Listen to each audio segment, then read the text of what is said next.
Hey guys, welcome back. Thank you so much for being here. Today we're going to be talking about my top 6 favorite discontinued eyeshadow palettes.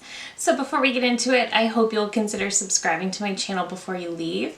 Give this video a thumbs up if you enjoy, and let's get into it. So today I got thinking about how some of my very favorite eyeshadow palettes have been discontinued for one reason or another, and I thought I would share my favorites. So first up, I have to mention the Tati Beauty Texture Neutrals Volume 1.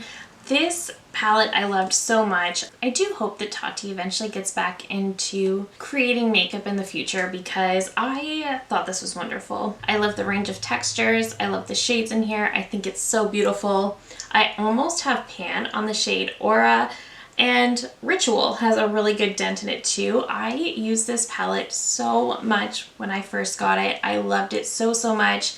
I still do, but I think I've stopped using it so much because I know I can't purchase it again. I will admit I do prefer, say, the Natasha Denona formula over this one, but I think if Tati were to release a palette now, the formulas would have some updates. I still think this is a fantastic formula, but it's been 4 years, so I think that there would be a lot of updates if she were to come out with a new brand.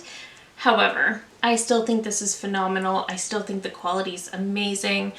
I love the texture she did in here. I love the shade she chose. I would say the only rose I really didn't get a lot of use out of are Memory, because I don't really use a lot of blacks. I did use Memory for liner a lot, but otherwise I really didn't use this one a ton. And Poet. But these 4 in the middle got so much love from me.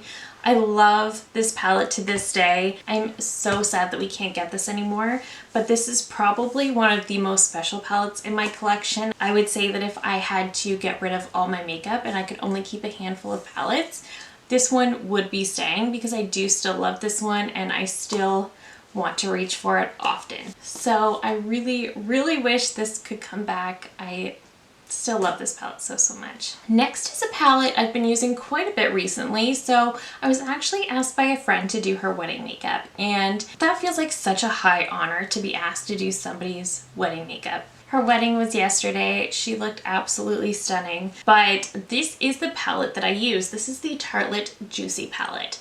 So they came out with this palette, and then they quickly came out with a mini, and then they quickly came out with like a mid-size, and then discontinued this one and the mini. I don't know what Tarte was doing with this. I thought that was, I don't know. First of all, I love the Amazonian clay formula because it smells really good, but I just find it to be a really solid formula. Looking at this palette, you can probably tell why I used it as a bridal palette. It's got a beautiful range of neutrals and pinks, and it screams bridal to me. And it was absolutely perfect. I used a mix of shades in here and then a single shadow. If you'd be interested to see a tutorial of the look that I did, let me know, because I can definitely do that. I've kind of been thinking about sharing it anyway. This is the palette that I use because it is so good. Again, very bridal, but also just really beautiful, especially for the springtime, but really any time of year if you're into these lighter neutrals. The shimmers are beautiful. The mattes blend so well. I just love the color combo in here. I don't know why they released it the way that they did, but overall, I think this is such a beautiful palette. This is one I'm so glad to have in my collection because I think it's so beautiful.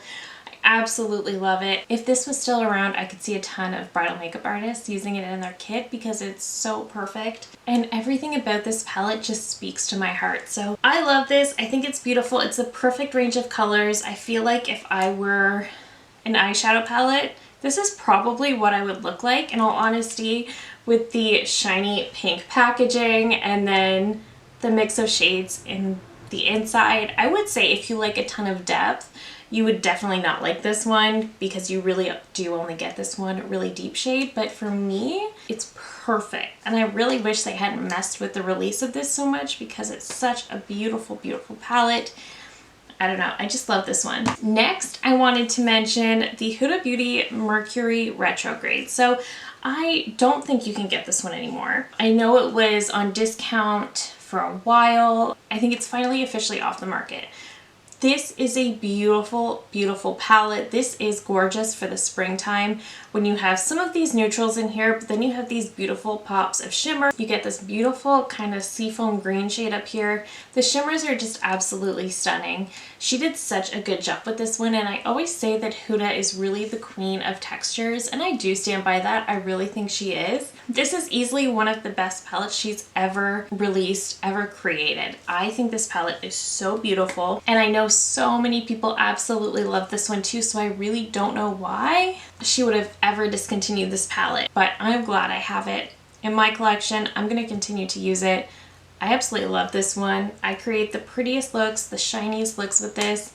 I love it so much. I'm so sad that it's discontinued. Next is from a brand that I feel like I forget about all the time, but this is from Lorac. This is their Vintage Glamour palette. So I feel like this brand was really popular quite a few years ago, and now I feel like we never ever hear about them. They are still a brand, but this is their Vintage Glamour palette. I love this one for probably obvious reasons. This is a beautiful neutral palette. It has a lot of cool tones in here. It's just so beautiful. The Lorac matte formula is amazing. Some of their shimmers can be a bit dry. These first two here are definitely on the dry side.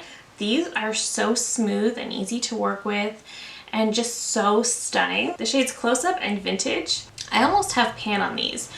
I love this palette. I think I might actually leave it out because I really want to play with this more going into the fall and as we get closer to the holidays. I love digging this one out. This is just one where I always love the looks that I create with this palette, but I forget to dig it out because I also forget about the brand. So I might just leave this out so that I remember to play with it, but I do love this palette. I think it's so beautiful. I love the looks I get out of this. It's like a neutral lover's dream. Such a gorgeous palette. And I feel like it's kind of a shame that we forget about Lorac now. I don't know if they're just not coming out with new products. I know they're still operating, but I don't know if they're just not coming out with new products or what's going on there, but I would love to see them come back. But yeah, I just think it's interesting how we don't hear about them anymore. Next is from ABH, and this is the Sultry palette. First of all, I don't know if you guys saw this, but I saw something. It was leaked on Instagram. I think it may have been accidentally posted on the Mexico Sephora website, I think. But it looks like they might be coming out with 9 pans of the Modern Renaissance and Sultry. I've seen it in a few different places now, and I'm kind of intrigued. But the packaging looks really inexpensive. So I'm very intrigued by that. But this is the Sultry palette. First of all, the outer packaging of this one is so stunning. I don't know why they haven't done this with their newer packaging that they've been coming out with. Their Fall Romance palette that they just came out with was in that kind of classic felt material. But this is the prettiest packaging they've ever done. And I don't know why they don't bring it back because it's just so pretty. But this color story is another fall dream. I absolutely love this palette. I think everybody loved this palette, and for some reason, this was limited edition. Modern Renaissance, Soft Glam, the ones they've been coming out in recent years, they're all permanent editions, yet I don't know why this one isn't. I do think Sultry was a bit ahead of its time. I think it came out at a time when cool tones weren't incredibly popular, but then the cool tone craze came around. I think in 2020 they did release this again on like in limited quantities, but just bring it back, okay?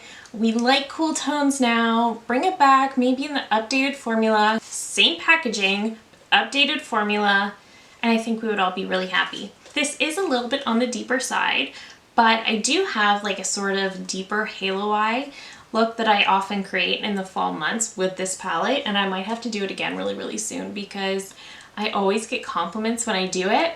I love this palette. I think it's beautiful. I still don't understand why it's not permanent, but I am very curious if they will be releasing those 9 pans everywhere. I'm very curious about that. If they are, I can see myself grabbing the Modern Renaissance because I never owned that one. So I could see myself grabbing that one. And finally, the last palette that I wish was not limited edition that I have used so much is the Makeup by Mario Ethereal Eyes palette. This was his holiday launch last year, and I am hoping he has another holiday launch this year because this palette is stunning. This has a lot of similarities with the new I Need a Nude palette from Natasha Denona. It's got like this wet shimmer formula here.